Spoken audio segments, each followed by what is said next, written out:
Price Lord. இன்னைக்கு ஒரு வசனத்தை காண்பிச்சு தர விரும்புகிறேன். சங்கீதம் 150 அதிகாரம் 6 வசனம். சுவாசமுள்ள யாவும் கர்த்தரை துதிப்பதாக அல்லேலூயா.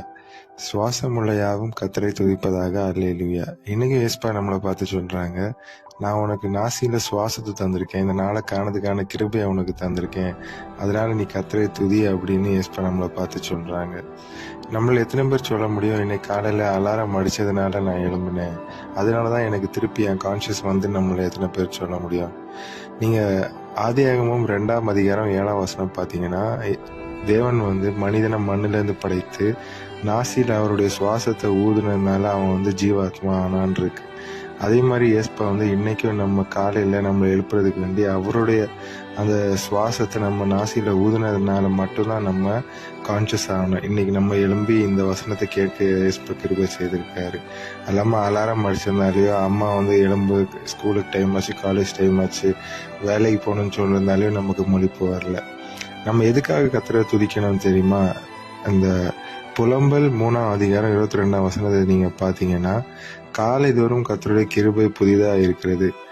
22 வசனத்தை பாத்தீங்கன்னா, நாம் நிர்மூலமாகாமல் இருப்பது கர்த்தருடைய கிருபை, அவருடைய இரக்கங்களுக்கு முடிவே இல்லை இருக்கு. இந்த நாளை காண செய்யறது மட்டும் இல்லாம அவருடைய இரக்கங்களுக்கு முடிவே இல்லை, அதனால நம்ம கர்த்தரை துதிக்கணும். நீங்க பாத்தீங்கன்னா, நேத்துக்கு உயிரோட இருந்த அநேகர் வந்து இன்னைக்கு உயிரோட இல்லை.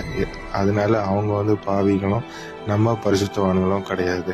நீங்க லூக்கா 13 அதிகாரம் 1 வசனத்துல இருந்து 5 வசனத்தை பத்தி வாசிச்சு பாத்தீங்கன்னா, ஏசப்பாட்ட வந்து சொல்றாங்க, அந்த கலிலேயில உள்ள சில மக்களை பிலாத்து வந்து கொண்டு அவங்க பலியில வந்து அவங்க ரத்தத்தை கலந்துட்டாரு.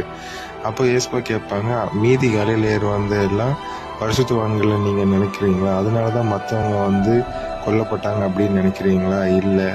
அது மட்டும் இல்லை, ஏசப்பா சொல்லுவாங்க, சிலவாம்ல ஒரு கோபுரம்ல இருந்து 18 பேர் செத்து போனாங்களே, அவன் மீதி இருக்கவங்க எல்லாம் பரிசுத்தவானுங்களும் இவங்க பாவிங்களும் நினைக்கிறீங்களா? இல்லை அப்படின்னு ஏசப்பா சொல்றாங்க.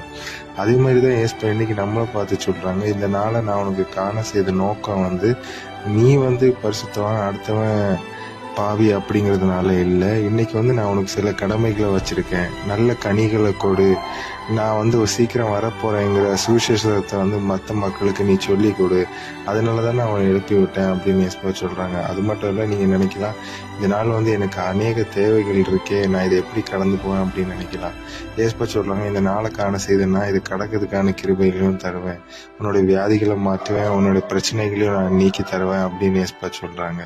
இந்த வார்த்தையின்படி ஏசப்பா நம்மளை ஆசீர்வதிக்கிட்டோம். ஆனா நம்ம ஒரே ஒரு விஷயத்த மட்டும் பண்ணணும், கர்த்தரை எப்போதும் துதிச்சுட்டு கொண்டே இருக்கணும்.